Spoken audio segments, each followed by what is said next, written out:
അന്താരാഷ്ട്ര ഹോക്കിയിൽ നിന്ന് വിരമിക്കൽ പ്രഖ്യാപിച്ച Indian goal keeper PR Sreejesh Paris Olympics ആയിരിക്കും അവസാന ടൂർണമെന്റ് എന്ന് സമൂഹ മാധ്യമമായ എക്സിൽ മലയാളി ഗോൾ കീപ്പർ കുറിച്ചു.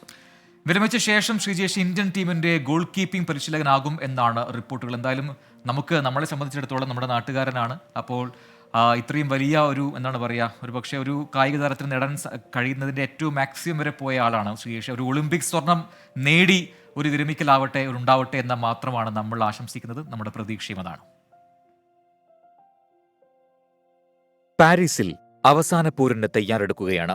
തിരിഞ്ഞു നോക്കുമ്പോൾ അഭിമാനവും മുന്നോട്ട് പ്രതീക്ഷയുമാണ് തോന്നുന്നത്. കുടുംബത്തിനും സഹതാരങ്ങൾക്കും പരിശീലകർക്കും ആരാധകർക്കും നന്ദി. ഈ അധ്യായം അവസാനിപ്പിക്കുന്നു. പുതിയത് ആരംഭിക്കുകയായി.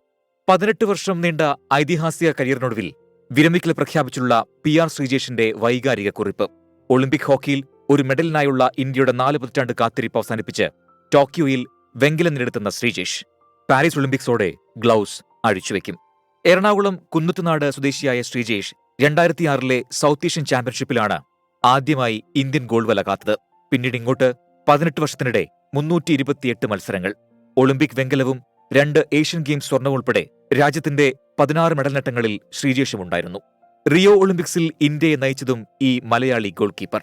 2021 പരമോന്നത കായിക ബഹുമതിയായ മേജർ ധ്യാൻചന്ദ് ഖേൽരത്നയും 2017 പത്മശ്രീയും 2015 അർജുന അവാർഡ് നൽകി ശ്രീജേഷിനെ രാജ്യം ആദരിച്ചു.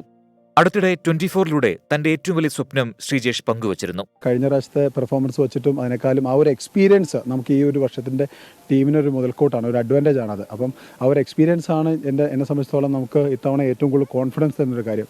അതെ, സ്വർണം നേടി തന്നെ മലയാളികളുടെ സ്വകാര്യ അഹങ്കാരമായ ശ്രീജേഷ് കരിയർ അവസാനിപ്പിക്കുമെന്ന് നമുക്ക് പ്രതീക്ഷിക്കാം, ആശംസിക്കാം. Sports desk 24. അപ്പോൾ ശ്രീജേഷ് നമുക്കൊരു ഹോക്കി സ്വർണം കൊണ്ടുവരട്ടെ എന്ന് നമുക്ക് പ്രതീക്ഷിക്കാം, അല്ലേ?